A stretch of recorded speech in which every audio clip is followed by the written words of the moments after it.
இன்னைக்கு சமையல் பார்க்கலாமா? பார்க்கலாம் வாப்பா. இங்கே கரண்டி இங்கே நிறைய வச்சுருக்கீங்களே. ஆமாம், நிறையா வச்சுட்டேன். விடிய விடிய செஞ்சேன். ஒரு காயாக கட் பண்ணி செய்யணும். சோறு போட்டுடலாம். சுட சுட இருக்குத்தியா சோறு. இது மருத்துவ குணம் இருக்கிற காராப்பொடி மீன். மருந்து குழம்பு மாதிரியே வச்சுருக்கேன் அம்மா. நல்லா பூண்டு சின்ன வெங்காயம் எல்லாம் போட்டு இருக்கும். செம்மையாக இருக்கும். பிறந்தப்ப அம்மா இந்த குழம்பு தான் அடிக்கடி செய்வாங்க. பால் நல்லா வரும். தம்பி சாப்பிட்டு போயாச்சு இன்னைக்கு இந்த மீன் குழம்ப.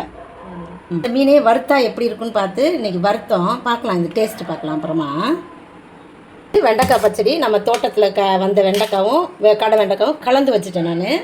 அது கொஞ்சம் வந்துச்சு, கொஞ்சம் எக்ஸ்ட்ரா வாங்கி செஞ்சேன். கொத்தவரங்காய் பொரியல். காய்கறி நிறையா சாப்பிடணும்ல, விட மாட்டேன் நான். இனிமேல் டெய்லி காய்கறி எதுனா சேர்த்துக்கிடுவேன். அப்புறம் மாம்பழம் இருக்குது, அப்புறம் வச்சுக்கிடலாம், பிளேட்டில் வச்சு சாப்பிட்டுக்கிடலாம். இதான் நம்மளுடைய சமையல் இன்றைக்கி. உங்கள் வீட்டிலலாம் என்ன சமையல்னு கமெண்ட்டில் சொல்லுங்கள். நம்ம அடுத்த வீடியோவில் பார்க்கலாம். இப்போ சாப்பிட்றோம் நாங்கள். ஓகே, பாய்.